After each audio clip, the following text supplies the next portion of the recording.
My name is Brian MacArthur, the Acting Deputy Vice Chancellor and Head of the College of Law and Management Studies. I am very pleased to welcome you all to the 7th webinar session of the African Ombudsman Research Centre, AORC, in 2021. I would like to start by acknowledging the Chairperson of the AORC Board, President of the African Ombudsman and Mediators Association, AOMA, and Public Protector of South Africa, Advocate Busisiwe Mkhwebane. Dean and Head of the UKZN School of Law and member of the AORC Board, Professor Manegay Reddy. Former Chief Commissioner, Public Complaints Commission, Nigeria, Honorable Chide Igbawua, and Ombudsman for the Seychelles, Honorable Nicole Tirant-Girardi. I also extend a warm welcome to our esteemed facilitator, Chairperson of the Commission of Human Rights and Good Governance in Tanzania, the Honorable Matthew Mwamu. The AORC remains committed to satisfying the needs of ombudsmen and their staff, and determined that quality assurance mechanisms vouloir assister cette organisation pour le contrôle de la qualité. It is worth noting that the remarkable response Il est important de noter que is an indication of the interest in this particular topic. It is widely known that effective quality assurance mechanisms of investigation reports enable these reports to withstand critical review and legal scrutiny. I do believe that these discussions of demonstrable quality assurance mechanisms are a pledge of and by the African Ombudsman and their staff to all stakeholders, be it management, customers, government agencies, regulators, certifiers, and third parties, that quality requirements will be met at every level and every instance. In keeping with this pledge and obligation of the African Ombudsman institutions to encourage capacity development, knowledge generation, and professionalism within African Ombudsman institutions, I look forward to hearing from our respected panel members who will initiate discussion of ideas that can be implemented by the AORC to rise above challenges and maintain its openness and accessibility to all our people.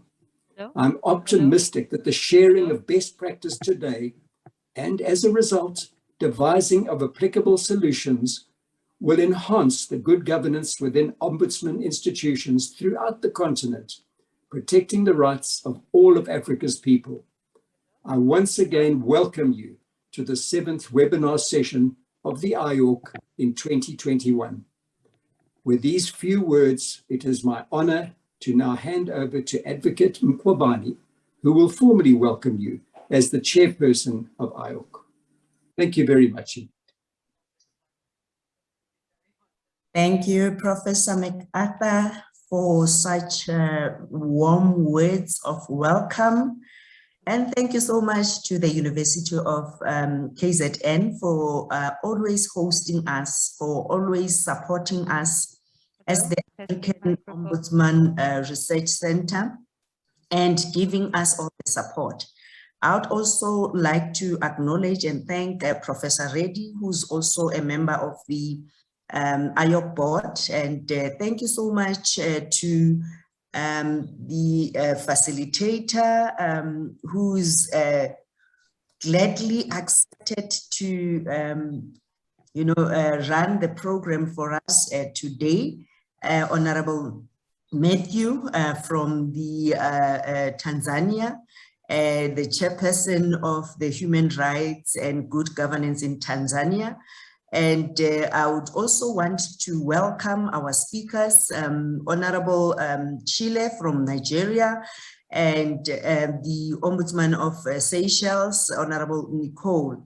So we are looking forward to engage with all the participants today, making sure that as the African Ombudsman and Mediators Association and as its president, we always have to make sure that our reports or investigations withstand a scrutiny when our reports are taken on review or when our reports are implemented by various state organs. Our reports are used as a reference or a touchstone for various students at various universities, because our reports, most of our reports as ombudsman and mediators, are dealing more with issues of human rights, constitutional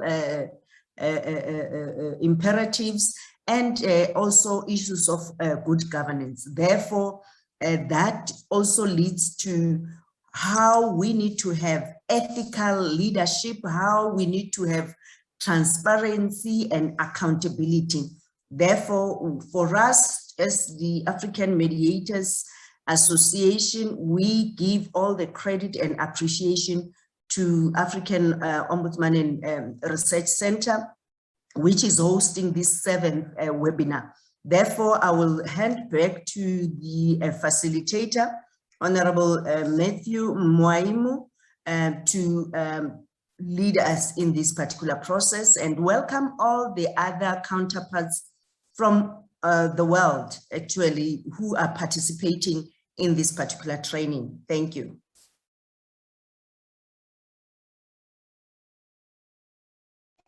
Thank you, Madam Busisiwe Mkwebane. Greetings to all participants from Dodoma, Tanzania. I know the meeting is includes a number of participants from all parts of the world, and here those areas are with different time zones. So the only thing I can say is greetings from Dodoma, Tanzania, and here we are, and we are ready to start our session. And in this, as you have seen from what has been sent, the program and the information sent to you, is that today's topic is about quality assurance mechanisms. And this follows the initiative of the African Ombudsman Research Center, who prepared this topic for discussion among us. This is a very crucial topic, and our colleagues from the Research Center felt it pertinent to make it discussed among us so that we can have the knowledge regarding this thematic area. Now, the most important thing that I would like to say is that the Research Center felt that this should be a common agenda on training, and as ombudsmen in this world, we are supposed to ensure that our work is with equality, comes with equality, and in that regard, we need to know exactly what really quality assurance mechanisms means. And in this regard, we have three panelists. We have Mr. Honorable Chile Igbaua, who is a lawyer from Nigeria and also a technocrat and an administrator and a parliamentarian. He is a common figure in Nigeria. And also we have another presenter or panelist who is Honorable Advocate Busisiwe Mkwebane. And also we'll have a presentation from Honorable Nicole Tyrant Veradi, the Ombudsman of Seychelles. So to start with, I would like to call upon Honorable Chile Igbeua to present his part in respect of what really quality assurance means. And this, I will give Honorable Igbeua to utilize 15 minutes to present his case. Mr. Igbeua, you're welcome. Honorable Moema, I think we can move on to the public protector, the second speaker, because Honorable Chile thought it's 10 o'clock their time, so he's trying to join. He can be the next speaker. Okay, so I would like to invite Madam Busisiwe Mkwebane. Madam Busisiwe is South Africa's first public prosecutor and was appointed to office in October 2016. And she is the president of the African Ombudsman and Mediators Association. She has got a long profile, but I believe as those documents were posted to you, you will understand really what Madam Busisiwe profile is. So I would now like to welcome Madam Busisiwe to present the second part of the presentations, which deal with the importance of quality assurance. Madam Busisiwe, you're welcome. Thank you, facilitator. Thank you to everyone who's participating today. We were given several questions for us to answer and address. I'll try to make sure that I do that in the next 15 minutes, which I have been given. I'll start by saying, what is quality assurance? In her book, Quality Assurance Essentials of Nursing Management, published in 1990, author Diana Saleh defines quality assurance as follows: the measurement of the actual level of service provided, plus the efforts to modify, when necessary, the provision of these services in the light of the results of the measurement. So the word quality denotes the degree of excellence according to a standard English dictionary, while the word assurance refers to a guarantee. Bringing it closer to home, as ombudsman and mediators were in the service of the public and the public administration, whose disputes we are empowered to resolve. In resolving those disputes, we ought to display the highest level of excellence, and above all, we must have measures in place to guarantee the excellence in question. So to be effective and have credibility in the eyes of its stakeholders, it is imperative that an ombudsman or a mediator demonstrates a clear remit, demonstrate independence and authority, evidently knowledgeable about its work, and have adequate powers. Whereas quality assurance is or should be at the center of an ombudsman mandate, it is not at the end, an end of its own, but rather a means to an end. Quality assurance is not an event, but rather a process that starts with the proper investigation, which culminates into a process of proper report writing, with the end product being a properly written report, which conforms to acceptable reporting standards. The purpose of quality assurance is to ensure that the ombudsman or mediators complaints handling staff are handling complaints well and offering appropriate outcomes to complainants. It is also to ensure that complaints are handled consistently, particularly at critical decision points in the complaint handling process, regardless of which staff member they are allocated to.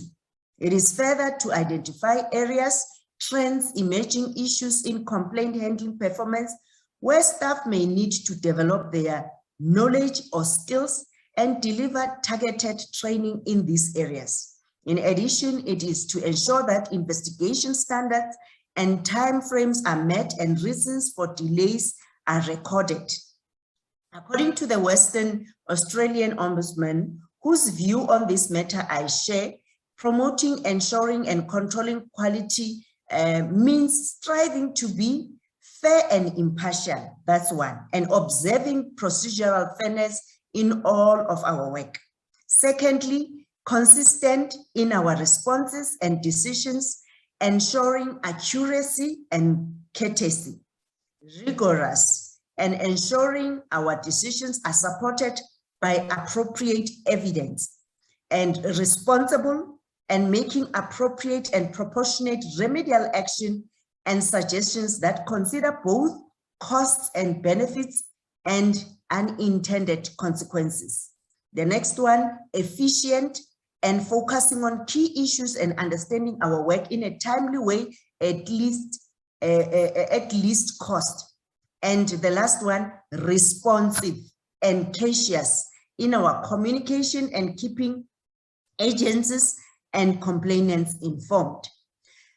With the Public Protector South Africa Quality Assurance Management Statement, we as the Public Protector, we are committed to the provision of services of the highest quality, relevant to the needs of persons and communities, which is accessible and flexible and delivered in a professional manner within a citizen-centered, supportive environment. So the achievement of the highest quality requires the Public Protector to have in place quality assurance and control procedures which enable the institution to undertake objective assessments, identify aspects of his work which may be improved, and undertake the actions necessary to make these improvements. The Public Protector ensures an ethos of quality throughout its activities to enable continual improvement in its services to the people of South Africa. Quality and its assurance is not maintained or enhanced through systems and controls alone, but through professional commitment at every level of the organization.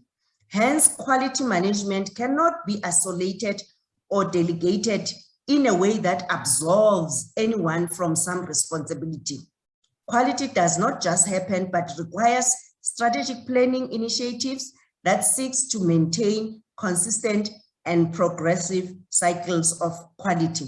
Therefore, as a senior investigator or as an investigator, you cannot just do shoddy work and expect the next level or your manager to then polish and do your work. Every time, staff is encouraged to have, to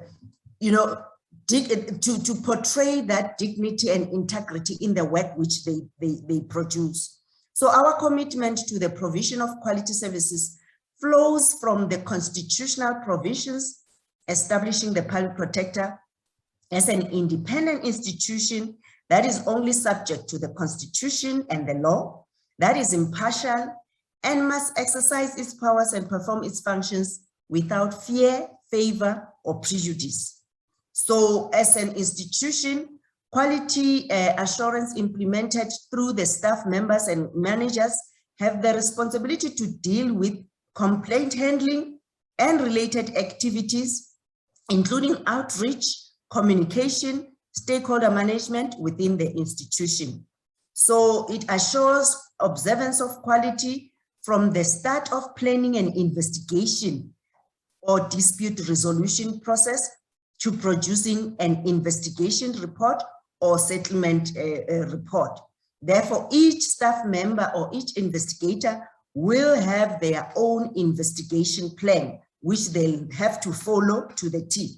So processes and procedures aimed at service delivery have been drawn up to ensure quality in the service provided to all persons. So this also encourages continuous improvement in management of quality.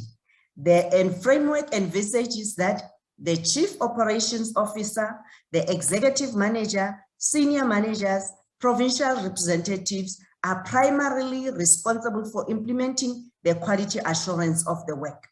So continuous quality assurance is the process to ensure that Controls for ensuring quality are in place in the form of appropriately documented and communicated policies and procedures. For instance, we do have the investigation manual, investigation techniques, service standards, and we do have the compliance certificate, which each and every level of management will have to satisfy themselves and make sure that they check whether all the controls are in place.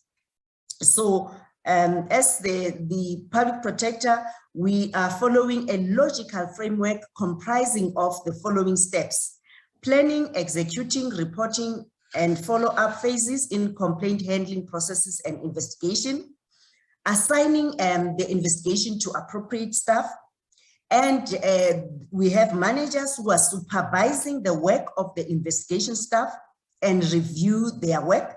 We have a quality assurance unit for investigative reports, investigation and reporting guidelines and standards. We have file audit or file inspections by the leadership of the institution, including the public protector and the deputy public protector. We also have structured delegations in cases where we need to issue either subpoenas or we'll have to chair various alternative dispute resolution processes. Those are properly delegated. There's staff training and development, and there are guidelines, especially templates and necessary quality checks in place. Therefore, the mechanisms is based on quality control checks externally applied to any business, unit, and office to ensure the effectiveness of the quality assurance mechanisms. So the following quality checks in respect of investigations are quite common across the Ombudsman community, including peer reviews, complainant or respondent response to potential findings, file inspections or case or dashboard meetings, monitoring of high risk or old cases at dashboard. Test mic. The third stage focuses on quality of all reports to be considered. For this purpose, the following mechanisms have been designed. We've got dashboard processes, we've got quality assurance unit, we've got a quality committee, and we've got what we call full bench, where all the reports which must be issued are taken through to be assessed. So this arrangement envisages designing and implementing corrective actions on the basis of the outcomes. On the basis of these reports, the quality management capability in collaboration with knowledge management unit and training unit of the public protector, we steer and designed an investigation block. We also have a review improvement of investigations handbook and public protector rules, where we also incorporate lessons learned from various court judgments. We've got process review and improvement, where we consolidate all our standard operating procedures to inform and guide public protector process, and where the public protector, there are determinations and guidelines. And we also use touchstones, reports which have been issued previously. So we do have quality standards or service standards, which we follow regularly, where when on receipt of a complaint, within 2 days, we need to make sure that we meet the complainant, identify issues, and log those issues. Then within certain dates, we need to approach the respondents within 30 days, so that we call that an allegations letter, where we will request all the documents within 30 days of receipt of that particular complaint. Therefore, we also have our Executive Members Ethics Act related complaints dealing with members of the executive, which needs to be finalized within 30 days. We also have the timeframes where we need to deal with those particular matters. And we also need to then identify at an early stage, where can we refer various matters at an early stage, where we have to refer matters, where we have to investigate when we have jurisdiction. I will then proceed to the last part of my address a standard approach to investigation. We have a standard approach to investigation in terms of which you set out to establish what happened, what should have happened, whether there's a discrepancy between what happened and what should have happened, and if that there is a deviation or the deviation amounts to maladministration or to improper conduct. So that is our approach to each and every investigation which we conduct. So in the event of maladministration or improper conduct, we establish what it would take to appropriately remedy the wrong which has taken place. The question regarding what happened is resolved through factual inquiry and that is done independently. The one regarding what should have happened focuses on the applicable legal prescripts. So all our investigations, they focus around those. So before notifying any person of the adverse findings, we first give them an opportunity to answer those allegations which complies to our Odi Alteram Partem rule, and we give that person or implicated parties an opportunity to give us their side of the story, because from our side, we would have investigated and determined that there is potential violation of the legal prescripts. So quality assurance, the first level of quality assurance is the responsibility of the investigator who drafts the report and submit it to his or her manager or provincial representative. The second level of quality assurance is the responsibility of the manager, the provincial representative who supervises the investigator. The third level of quality assurance is conducted through an executive manager who's based at head office and who also has the team at head office.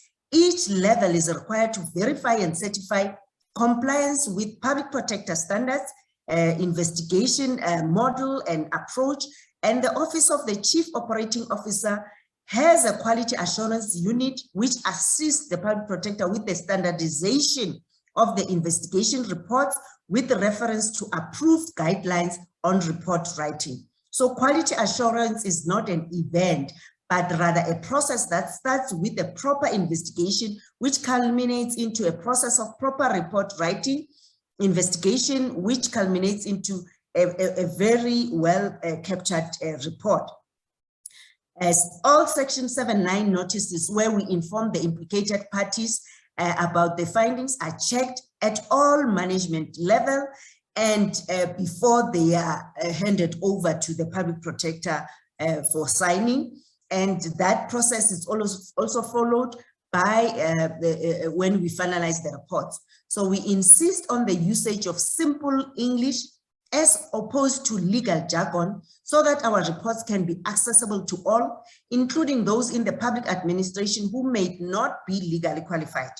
We have located our quality assurance unit within the Chief Operations Officer's office, and where there are legal issues, our legal services is engaged to conduct independent research on case law and other legal literature, including Touchstone's reports. But that is also the responsibility of an investigator who drafts that. So we do have a quality assurance compliance certificate where we satisfy ourselves that the template is used properly, the spelling and grammar is checked, the numbering, the footnotes, the legal authority are properly cited, the sources of evidence, the evidence obtained, conclusion reached, and the remedial action and the monitoring of remedial action. Thank you so much for giving me this opportunity. Back to you, Program Director, Honorable Matthew.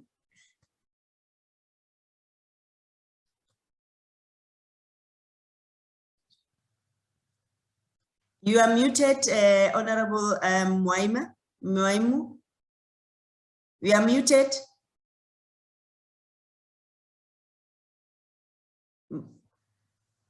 Honorable Mwaimu, you are muted. Okay.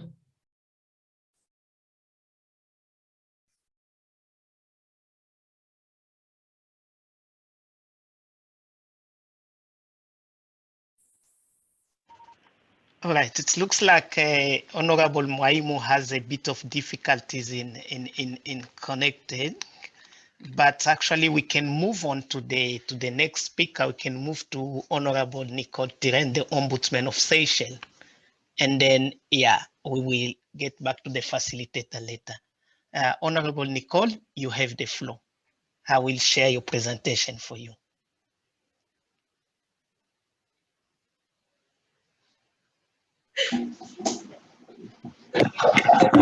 Good morning, everybody. Perhaps it's afternoon in some other places, or good morning, good day, everybody. Thank you very much. Frankie, can you just confirm I can be heard? Hello? Yes, you are heard. Yes, we can hear you. Lovely. Thank you. You won't see me. I've become invisible for today because between 4 computers in the office, it's been next to impossible to get a decent communication. It's taken forever, as you can see, and I apologize for being a bit late joining the group. I have been asked today to talk about quality assurance, and particularly to place emphasis on what the process entails and the quality assurance checklist. Now, I've done it in a bit of a roundabout way. I've started by titling my presentation Accountability and Transparency, the Foundation Stones for Good Governance, because I think that therein lies the secret to quality control in public service delivery across the board. It's the work that we do as investigators, and it's the work that we ourselves have to do in our own context with regard to supervision of the work, how we do the work that we do. Sorry for that convoluted explanation. Can I move to the next slide, please, Frankie? Hello.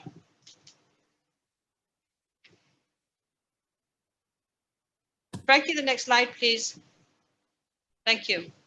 The quality assurance process entails, in the context, obviously, of the Ombudsman, and I'm speaking here generally for all Ombudsmen, but in particular for our own office in Seychelles, the core role being to resolve disputes between members of the public, who I see as consumers of public service, and the public authority, which is a service deliverer, quickly and with minimal formality.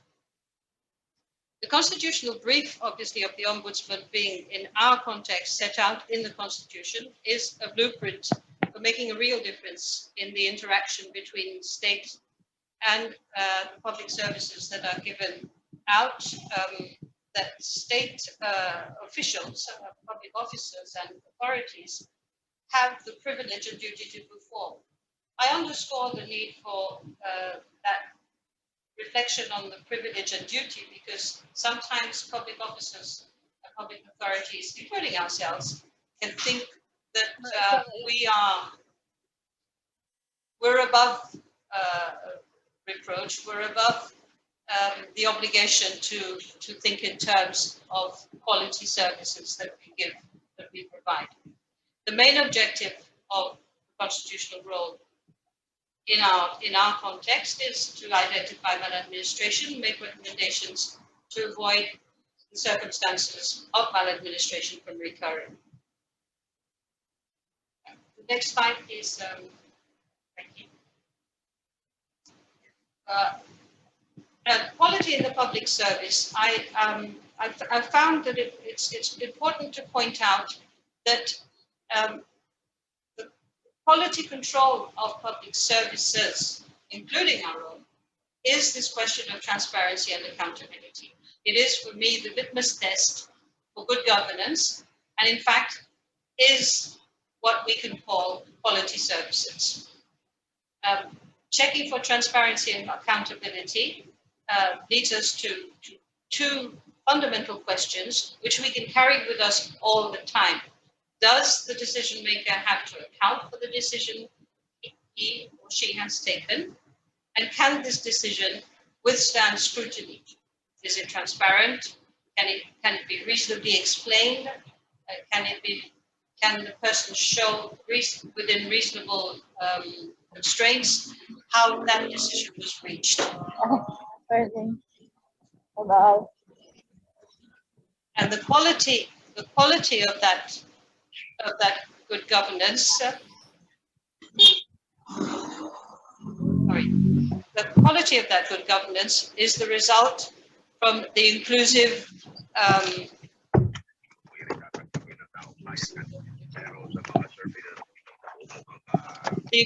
transparent, and accountable interplay that happens between the parties. We move to the next slide. Good governance obviously involves constructive cooperation between the different sectors, where the result is efficient use of resources, responsible use of power, and effective and sustainable service provision.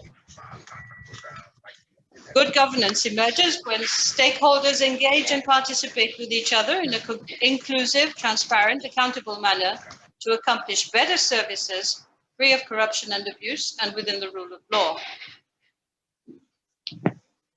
Thank you. Move on, please. Now, if quality assurance or quality control is a guarantee that the end product of or the outcome of the institution observes the set quality standards, the two fundamental principles are that the product should be suitable for the intended purpose, and that we need to get it right first time, which means we need to eliminate mistakes as we go along. Where we assess quality assurance, we must consider the management of the quality of the inputs as well.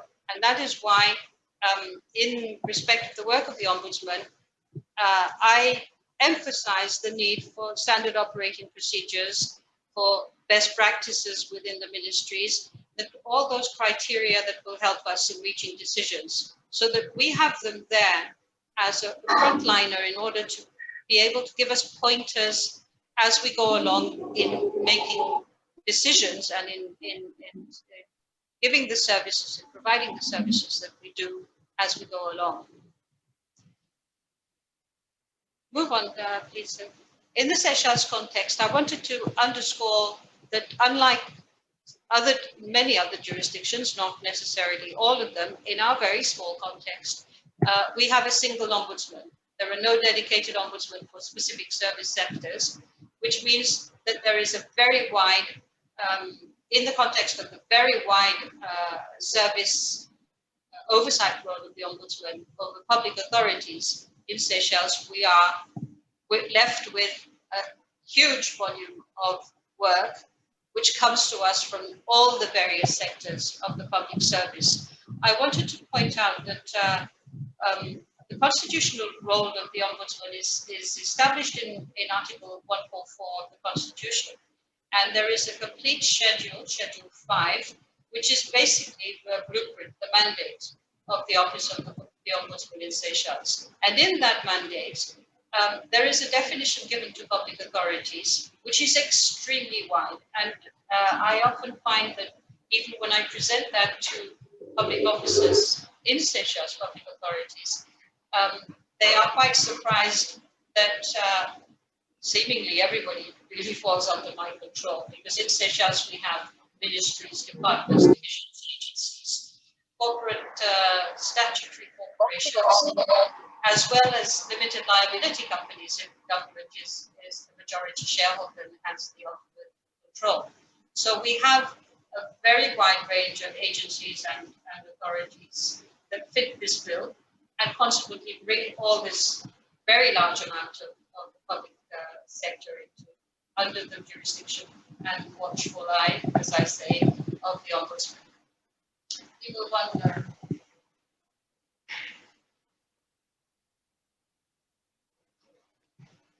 Now, when we're looking at what quality assurance means for the Ombudsman, and I must emphasize that we have a very small office, and perhaps because we have such a wide audience of this of today's presentation, I'd like to just underscore the fact that Seychelles has a population of 97,000. I think we were saying at the last, you heard me well, yes, 97,000 and not 97 million.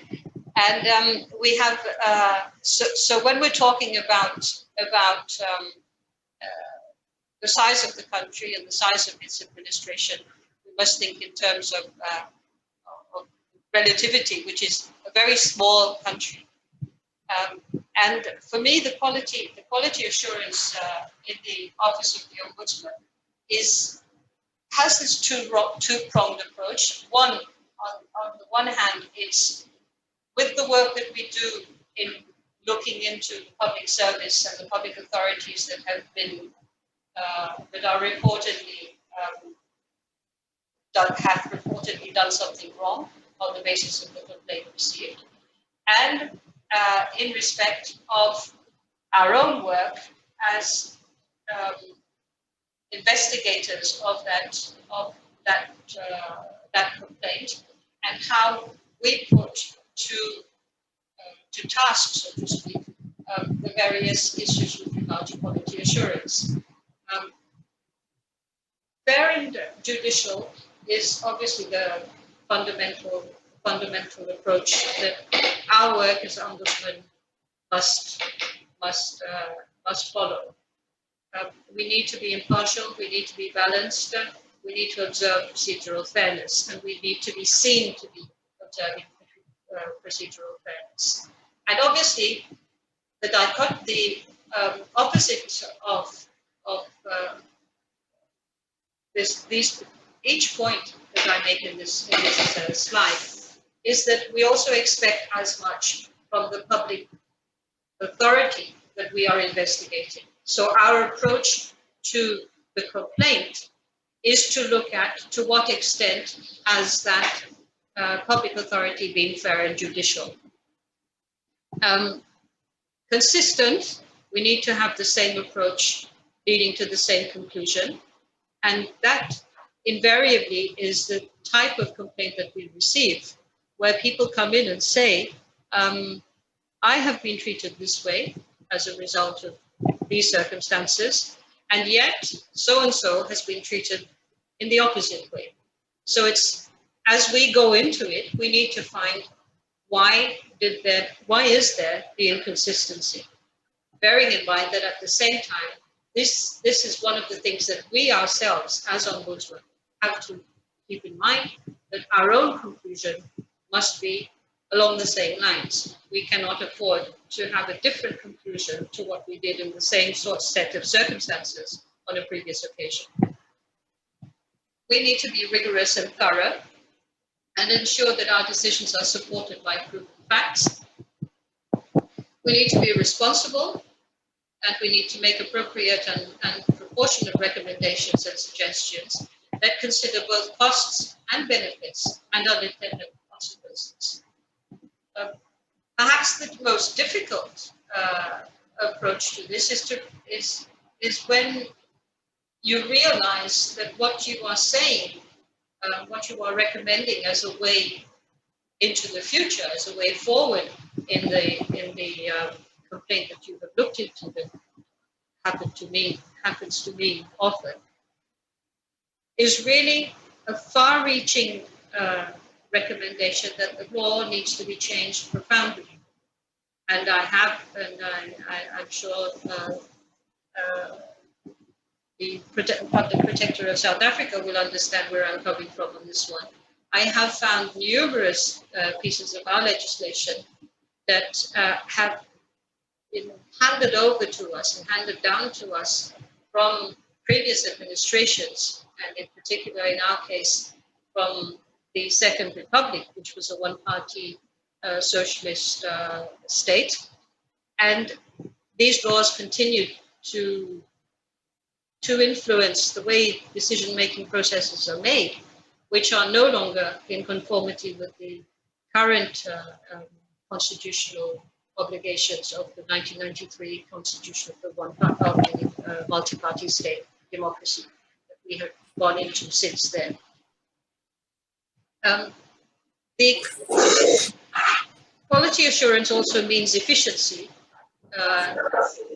It means focusing on the key issues and undertaking work in a timely and least cost heavy manner, and being responsive and courteous in our communication and in keeping both complainants and the respondents' agencies informed and aware of what is going on. And as I say, all these elements can be extended to the public service generally. Can we move? Yes, thank you.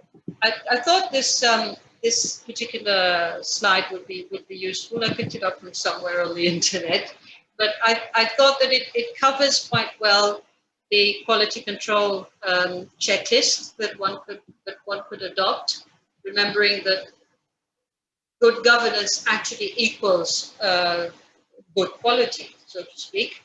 And then it gives us the various pointers that we can use in looking at whether that decision that was made, whether that service that was delivered was in an accountable, in a transparent, responsive, equitable, inclusive, effective. It followed the rule of law, it was participatory, and there was consensus involved in the process. And it's a useful tool to have in the back of your mind or in the front of your mind at all times. Can we move on?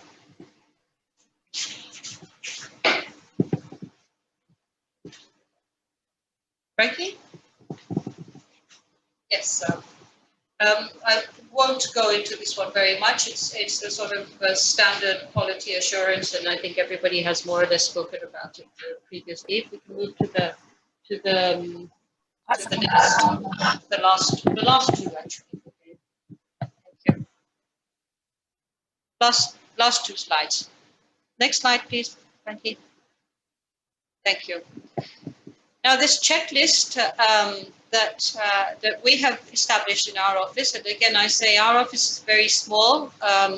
We have to keep pointers, and we have to keep the pointers under our elbows, because we do not have dedicated services to be able to follow up on our quality control.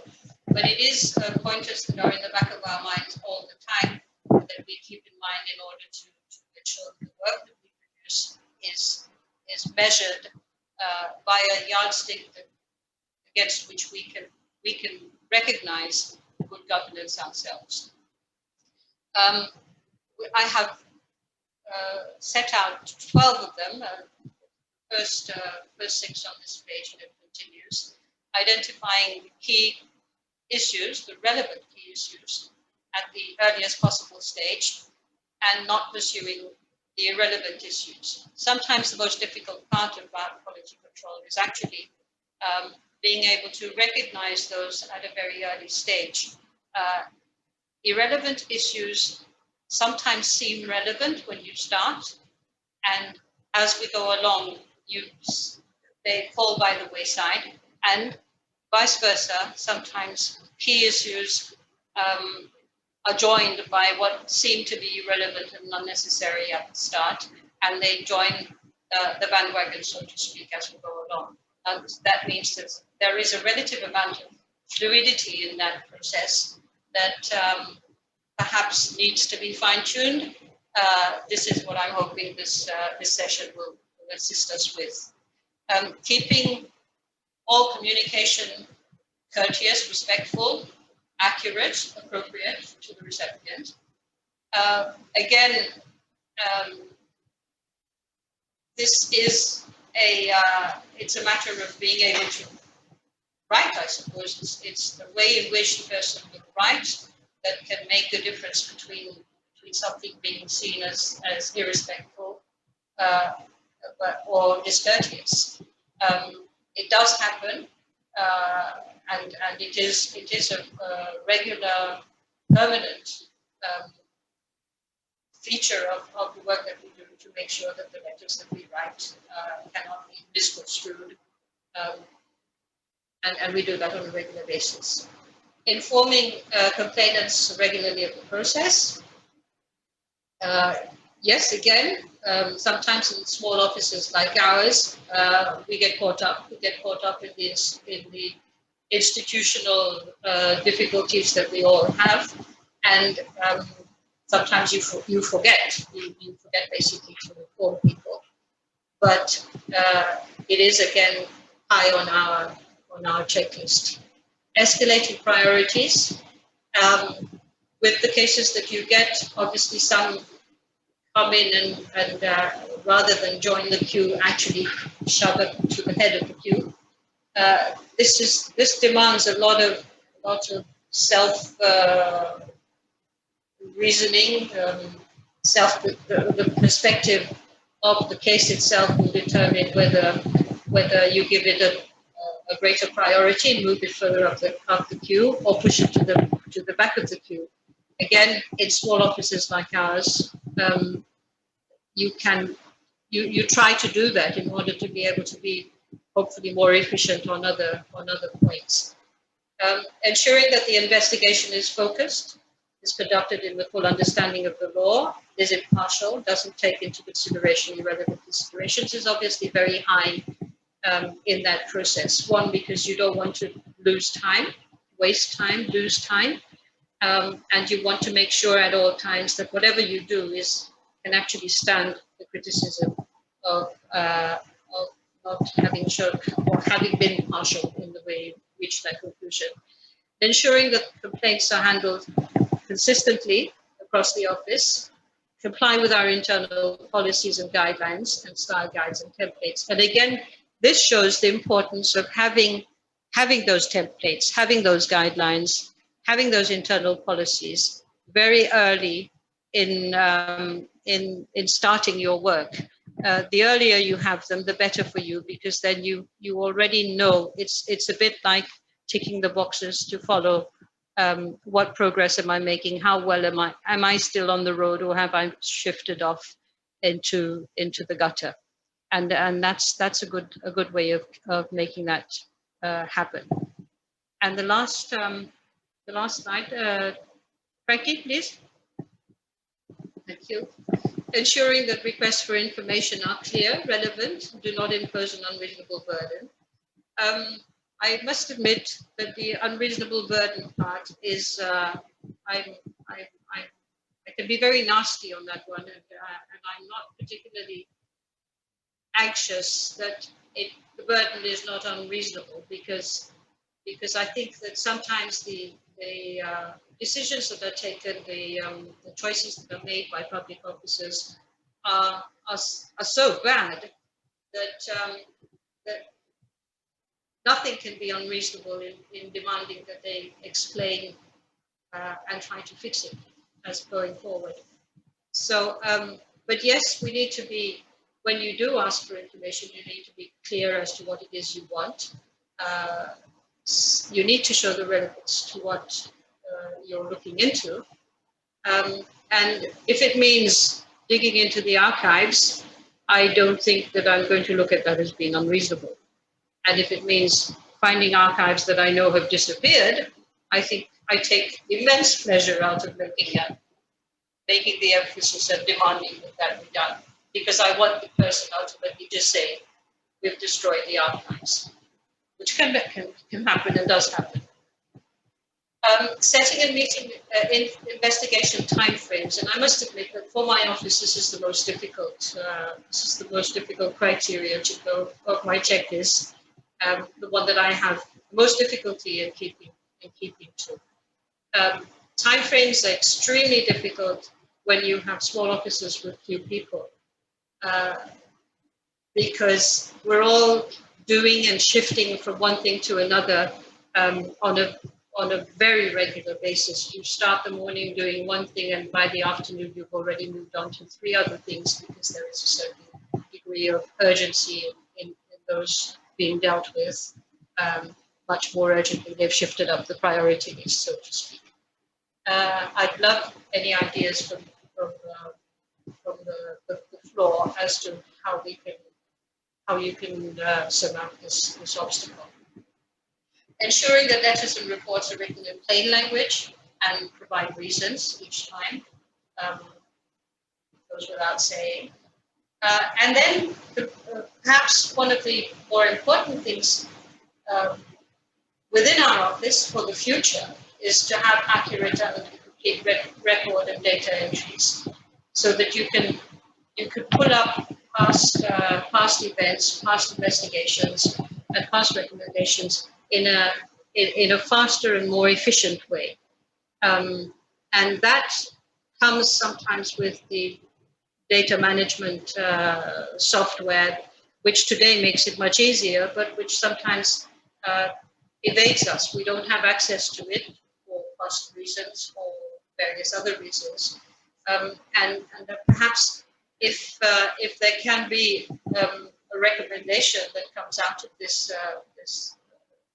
session, it would be to find some kind of partnership sharing with other agencies and other ombudsmen elsewhere, the kind of software that does this, that can help hasten and keep more complete the record and data entries. Ensuring that there's a follow-up of outstanding recommendations. Again, this is something sometimes we feel that once we've done the work, we've made the recommendations, we've put out the report, you've given the deadline, and you coming back to it requires obviously the data entry on the one hand, and it also requires the time and the dedicated person who will pick up that recommendation to follow up and check that it has been or hasn't been followed, and if it hasn't been followed, do the necessary to bring it back to the front burner, so to speak. The recommendations that we make, again, on the proposed remedies and administrative improvements must be practical and proportionate, taking into account the impact on the agency, the cost benefits, and unintended consequences. For my office, I know that I have been, I maybe sometimes use the sledgehammer to crack the nut, but I feel that it's important to bring out the recommendations in their full, like I said earlier, with their full impact, because you do realize that it is much larger, much bigger than you had anticipated. It requires in-depth reviews to legislation. Yes, those are the unintended consequences, but I think they are very much part of the exercise and have to be taken. It's the medicine that comes with the pill for the treatment. So that having been said, I also bear in mind that this is the way forward.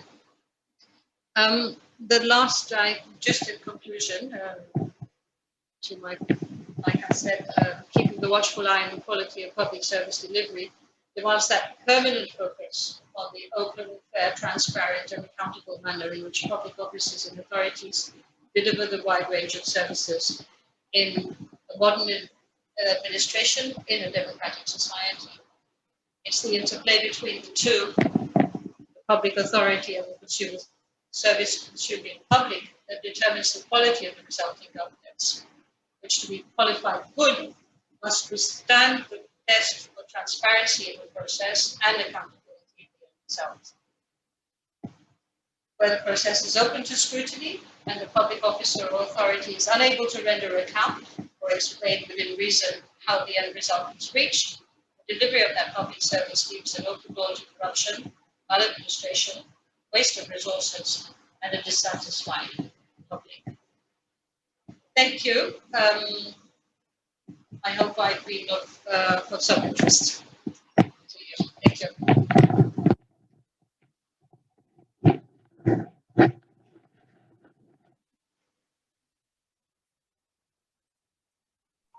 Over to you, Honorable Matthew. You are the facilitator. Yeah, yes, I'm sorry that for some time I was out of the session because of the email problem, but now I'm back. Ladies and gentlemen, we have heard two prominent speakers who took us through the two thematic areas. We had Madam Busisiwe, who went through the subtopic on, she focused on what is important, is the importance of quality assurance. And lastly, we had Madam Nicole, who dealt with what does the quality assurance process entail, and she went through to inform us about the quality assurance checklist. Now, after those speakers went through those areas, it's now high time that we have 15 minutes in which we'll be dealing with questions and answers. During the session, there were some questions which have been raised by the Angolan Ombudsman, and I would like to mention those questions which were brought in through the chat. The first question, which was asked by our fellow from Angola, is that would it be prudent to use engineers and statisticians to find more and better results, even as consultants? And this question arises from the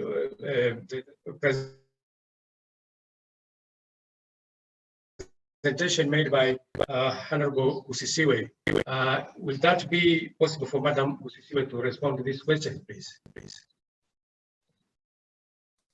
Madam Busisiwe. Thank you, Honorable Mwaimu, for the question. Definitely, it is possible to do that. As Public Protector South Africa, we have said several times that there are matters which will require engineers, actuaries, where there are very serious technical processes or technical issues involving our investigation, and we would indeed outsource that research to the expert. Currently, we do have a panel of consultants or panel of experts in our institution, where if we need an engineer, for instance, to explain or to give us any information relating to our investigation, definitely we do that. And I must indicate that there is one investigation where we've already requested the assistance of an engineer, which we were investigating, and that's what each institution, especially because that will make sure that your investigation is well researched. And I think both of us with the Honorable Nicole did mention the critical points to consider when you are conducting an investigation, because if your reports need to be credible, needs to be well thought of, and you want to make sure that whatever remedy or whatever recommendation you are making is indeed impactful, you need to make sure that you do that. But then where you cannot afford to employ an engineer or to outsource to an actuary, then you can also make that as part of your recommendations or your remedial action to that particular institution, and to appoint a specialist in that field, and you can make it your remedy that they should be reporting back to you, and you can monitor the implementation of that particular remedial action. Thank you. Thank you for that eloquent answer. I believe our colleague from Angola has heard it. And there is another question which also has been asked by the same person from Angola. And in this, he has asked that in the case where Ombudsman is conducting an own initiative systemic investigation in the areas of health, energy, water, and the environment? Would it be more prudent to use engineers? I think it's more or less the same question. So I believe what you have responded has covered also this one. I would like to say that we don't have more questions from the chat. Excuse me. Yes. Yes. I think we can give a Honorable Chile who was not able to join, but there's Iwa Udu who is there and who's ready to give his presentation on his behalf.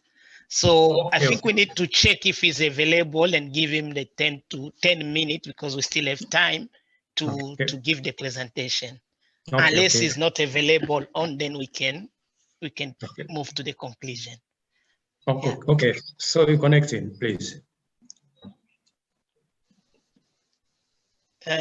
Mr. Iwa, are you in? Please take the floor if you are in. I have to apologize for the former chief commissioner. He has been trying to connect and is having some difficulties. This is a paper presentation on the topic quality assurance mechanism. African Ombudsman. It will show now. My picture is showing, not video.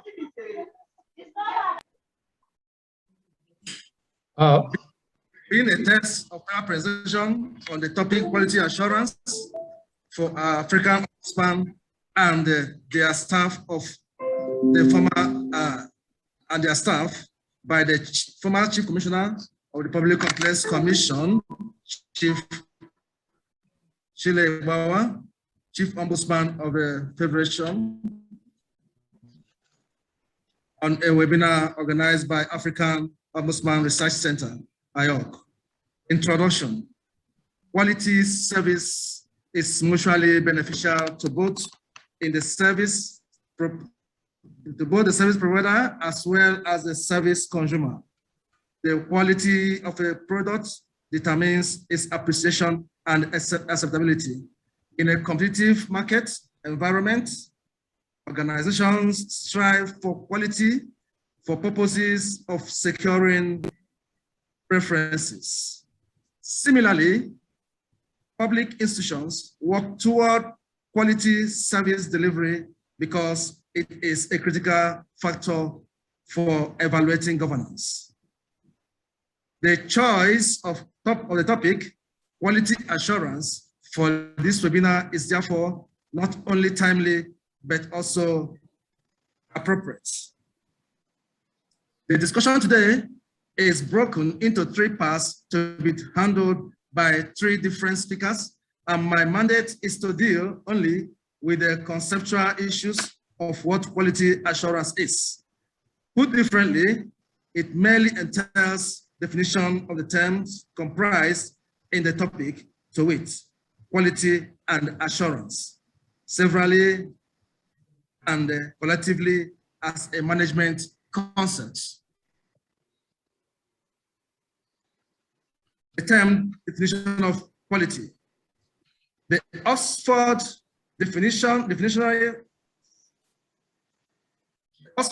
Dictionary defines quality as the standard of something as measured against other things of a similar kind, the degree of excellence. Secondly, it defines quality as a distinctive attribute or characteristics possessed by someone or something.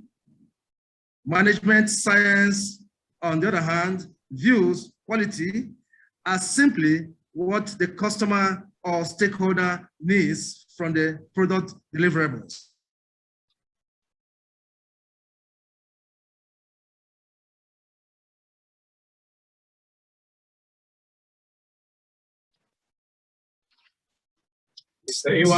This definition and further inquiry, namely, defined as the quality This definition again throw up another word requiring further inquiry, namely excellence. Now, excellence is defined as the quality of being outstanding or extremely good.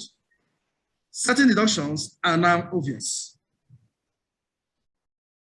One, that quality is a positive attribute judging from such phrases as extremely good, outstanding, degree of excellence, among others.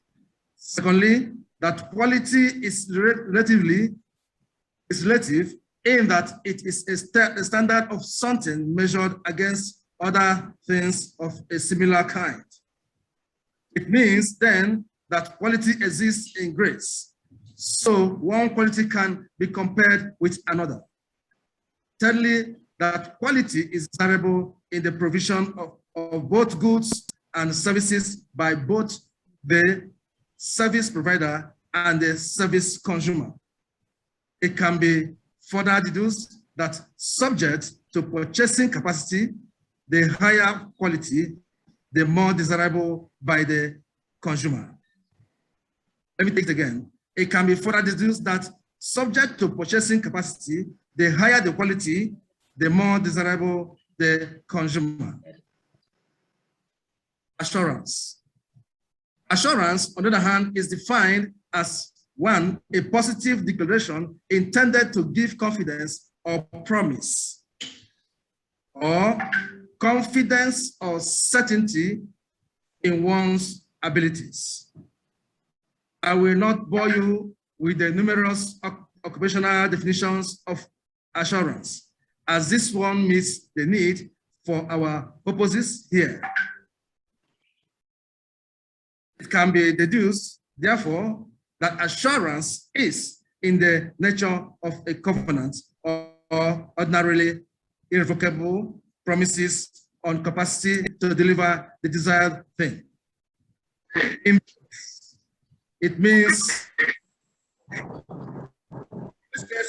a covenant to deliver the desired quality of services or goods.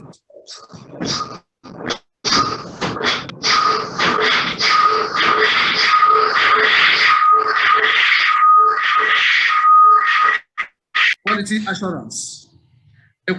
Quality assurance is a critical discipline of quality management. According to Wikipedia, quality assurance is the maintenance of a desired level of a service or product, especially by means of attention to every stage of the process of delivery or production. Furthermore, it is a way of preventing mistakes and defects in manufactured products and avoiding problems when delivering products or serving to customers, which is defined as part of quality management for focus on providing confidence that quality requirements will be fulfilled. Evidence of this conceptual definition is the fact that quality assurance covers the entire process of production and delivery of the services or products. A person who walks into a restaurant is therefore concerned not only with the quality of the food to be served, but also the mode of delivery of the food to him. Similarly, a complainant who brings his petition before the ombudsman is not merely concerned with the outcomes or determination, but the reception he gets from the investigation officer. The quality of the investigation processes are among others. This calls to question the issue of confidence in the ability of the investigation officer as well as his attitudinal disposition. In conclusion, quality assurance places a duty on the provider of goods and services to strive all the time to meet the expectations of the consumer of such goods of such goods and services. This duty covers the entire chain from production to the delivery of goods and or services. I thank you for your audience as I yield the floor. Thank you. Thank you, Mr. Iwa, who has spoken on behalf of Mr. Chile. I think, dear participants, you have heard Mr. Iwa, who presented the part which was supposed to be presented by Mr. Iboua, and this is about the definition of quality assurance. Now, from his presentation, he has raised a number of definitions from the English Oxford Dictionary and others, and he tried to explain the scope of the definition. And in that regard, now we have the audience, if any, to ask questions to Mr.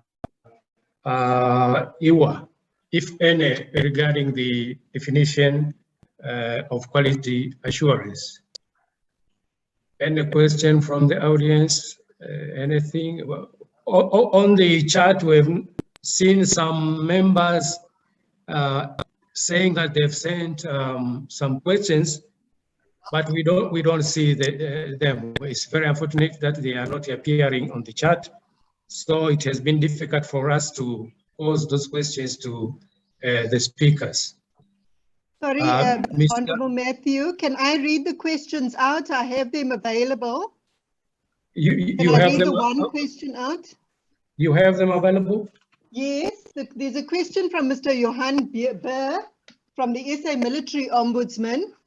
He says, did the SA Concord ruling on the legal effect of the PPSA findings and recommendations increase legal reviews for other ombudsman institutions?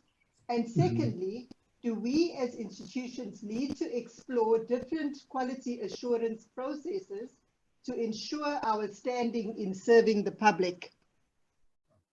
Did you get me? Come again, please. Okay. Did the South African, okay, I'm repeating the question. Did the South African Concord ruling on the legal effect of the PPSA findings and recommendations increase legal reviews for other ombudsman institutions? And secondly, do we as institutions need to explore different quality assurance processes to ensure our standing in serving the public? Okay, got you. Thank you. There's a second one, but I'll just, I think you just want the first one to be responded to first. Okay, now there are those two questions which have been asked. I think everybody's hearing. Mario, you heard the question. Please, our speakers, can you respond to those two questions? One is on the legal effect of PPA findings, and the second one is on the issue of assurance of standards. Can this question be answered by Madam Busisiwe? Okay, thank you, Program Director or Facilitator. The judgment of the Constitutional Court in the matter of EFF versus the Speaker of Parliament, relating to the Nkandla judgment, where the Constitutional Court found that the remedial actions of Public Protector South Africa are binding unless decided by a court of law. That is a 2016 judgment. And indeed, I must indicate that we then had, or we are receiving a number of our review of our decisions or of our reports or remedial actions increased exponentially since that court judgment. I think it was very clear from that judgment where the Chief Justice Mukweng said as well that, you know, the public protector investigates matters which, you know, people who are being investigated, they wouldn't want to lose face, and people who are investigated, they would indeed not be happy about the investigations of the public protector. And we investigate matters where we are independent, we are without fear or favor.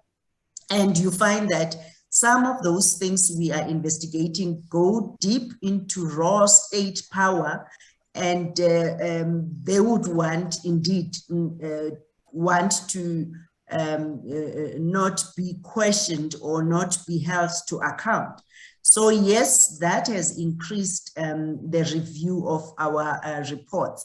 But if you also go through various reports or remedial actions which are set aside, most of the time they will relate to technical issues. They will never deal with the core or the main issue which has an impact on the complainant or on the public. So I think that's where maybe with time, and always we are pleading with the justice system to find justice for the complainant instead of only focusing on the technical issues.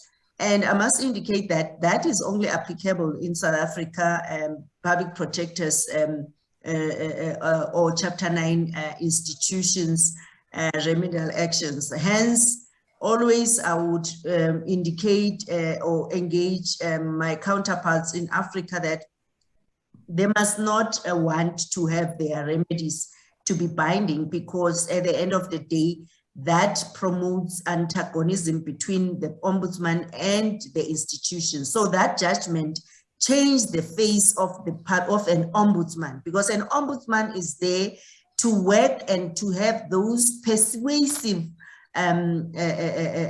processes and work very closely with the state institutions, because we are there to support and strengthen constitutional democracy. But what we are doing, as I said earlier, learning from the judgments, as well improving our processes. We are now, most of the time, when we send the OD letters, giving the implicated parties an opportunity to answer, we also include the remedial actions there, but also we encourage the investigators to also, when that has been signed by the public protector and it's sent out, we also want to sit with that institution, take them through so that they understand where we're coming from, because it's like conducting an audit. Once you violate certain prescripts, indeed, there will be a finding which we come up to. So to avoid being taken on review unnecessarily, we also then have to make sure that we work closely with that the respondents and explain our findings to them before we finalize the report. When we finalize the report, it should be something which the both parties have agreed on. So we've done that in several other matters where we even ask the very same institution, what do you think can be the remedy to this?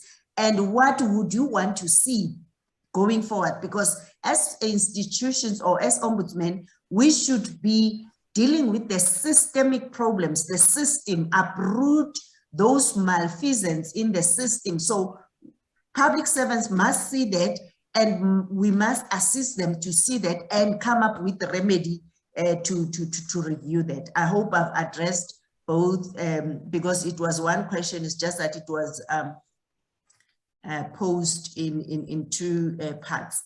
Thank you. Yes, thank you, Madam Busisiwe. You have responded to those two questions together. And we are having another question. I think after that, we are having another question from somebody, Edgar Diansui, from the Philippines. And the question is asking on whether he is saying that with the training pandemic investigations and court proceedings being hampered, the actual process to give the meat of the cases. Face-to-face interaction are prohibited to procure the real score. Emotional actuation of the parties, and any comment, I think he's asking on whether there is any comment and or the other alternative mode to conduct the function of the ombudsman, investigator, and lawyers with quality assurance mean. I think she's asking this question, and can Madam from Honorable from the Seychelles, the President from Seychelles, can she respond to this question? Or Madam Busisiwe, are you ready to respond to that? Okay, I think yes, because of time, Madam Nicole was having challenges with connections. Okay, thank you. Okay, that we've said several times that you know, COVID has brought several challenges, and we encourage, as Public Protector South Africa, or even as African Mediators and Association members, we've met regularly now, and we didn't want to allow the issue of COVID or the restrictions to traveling and meeting face-to-face to derail our work. I must indicate that we are even working more as Public Protector South Africa, because we are now have embraced the fourth industrial revolution. We have embraced virtual meetings. We issue subpoenas, and those subpoenas, when there's no response, especially from the respondents, we conduct them virtually.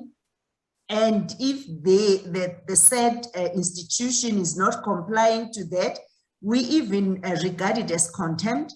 We hold our alternative dispute resolution meetings virtually. I must indicate that I was mentioning to the team, because yesterday we met, we are conducting file inspection, assisting our managers to do that.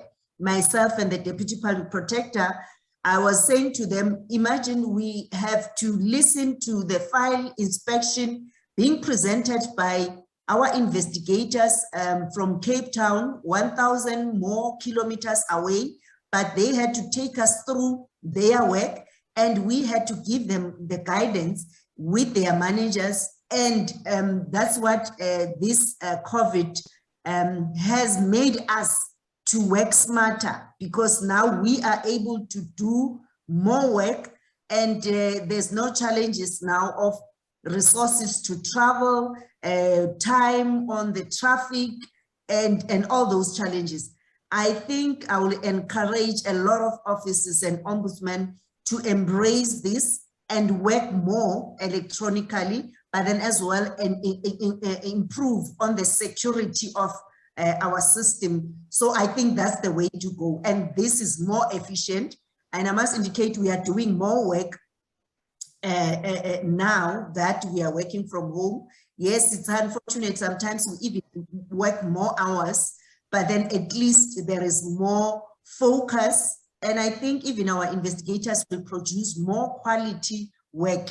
Yes, I must indicate that some of the COVID restrictions and lockdown and the losing of loved ones and all those, yes, they have an impact on the emotional being of our staff, but then also trying as much as possible within the institution to have your wellness programs to support them, and so that they can also then give their all attention to the work at hand and produce quality reports and conduct quality investigation. Thank you for that. Thank you, Madam Busisiwe. I think our friend from the Philippines has had that response.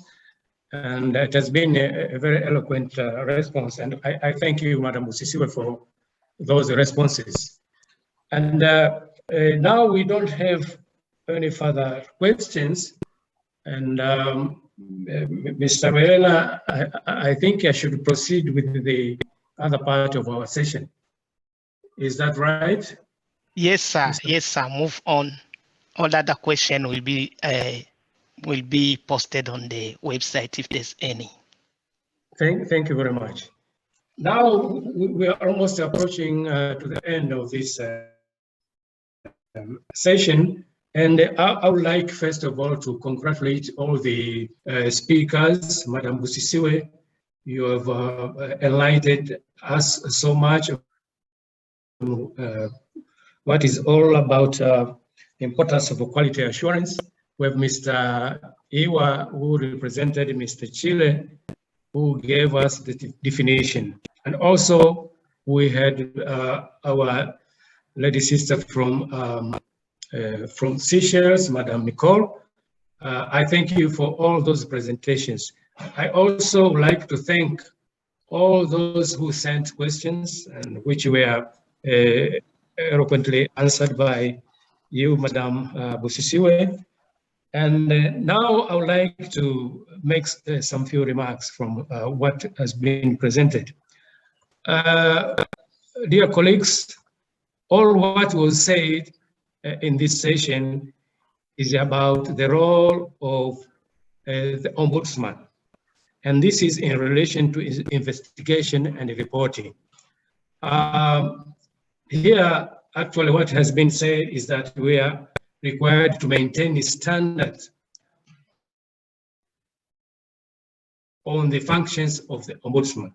And this will be maintained by having qualified personnel, well-structured systems, well-written reports to live to the required standard. And all this is about the end product, the reports, which we expect them to be responded accordingly, and they should be in a higher quality. So in this short, on those short words, now I'd like to say that we are coming to the end of the session, and I would like to call upon Mr. Welela to proceed with the remaining administrative functions. Thank you very much. Actually, I will thank you everyone, but I'll actually hand over to my own boss, the Public Protector of South Africa and the President of AOMA, to give a closing remark. Over to you. Thank you very much. You are welcome, madam. Thank you, Frankie. Thank you to all the speakers, Honorable Nicole. Thank you so much from the Seychelles. The beauty of virtual meetings, we are meeting, sitting in the comfort of our homes, listening to you. Thank you to the Public Service Commission in Nigeria, the Honorable who spoke on behalf of Honorable Chile, and I know Honorable Chile is no longer part of the institution. They have a new Chief Ombudsman, but we thank you also for participating. And all the colleagues, fellow ombudsman, fellow mediators, fellow chairpersons of various human rights commission for participating. And we've seen a lot of participation as well out of Africa, from the Philippines and other countries.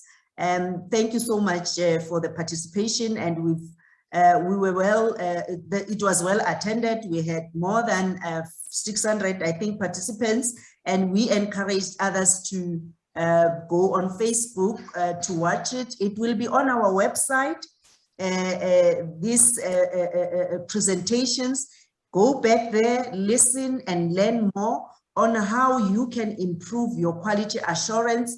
I think the main one is always make sure that it's fair, and you are fair and impartial in your work. You are consistent, you conduct rigorous investigations, and there's evidence on whatever you are doing. Be always responsive to the complainants, and engage the institutions or the respondents so that they understand you are there to help them serve their electorate properly, or the citizens properly. So thank you so much to all the African Ombudsman and Mediators Association members and all the sector ombudsmen who participated in this process. And we hope we will see you next time. Not forgetting our host, University of KwaZulu-Natal, which is always our partner to influence Africa and the world at large to make sure that we have this credible institution, African Ombudsman and Research Center, hosted within the university. And I encourage all the students, university, all the public servants, go to our website of African Ombudsman and Mediators Association, or go to our individual websites. You'll get a lot of reports. You will learn more about constitution, in fact, the application of our laws, the constitution, various prescripts, administrative law, and issues of good governance, human rights protection, and the related issues as our future leaders, especially the students who are in the field of law or public administration. Thank you so much, Program Director or Facilitator, for this awesome session. Goodbye and be safe. Goodbye, Madam Busisiwe. Thank you very much. Thank you. Thank you so much. And thank you so much to you as well, Advocate Busisiwe, for running this. We really appreciate your participation and your usual support. Everything will be on the website. Tell colleagues who were not able to join us that all the presentation and the video will be on our website within a week, on our YouTube within a week, but it is live on Facebook. They can access it. Thank you so much.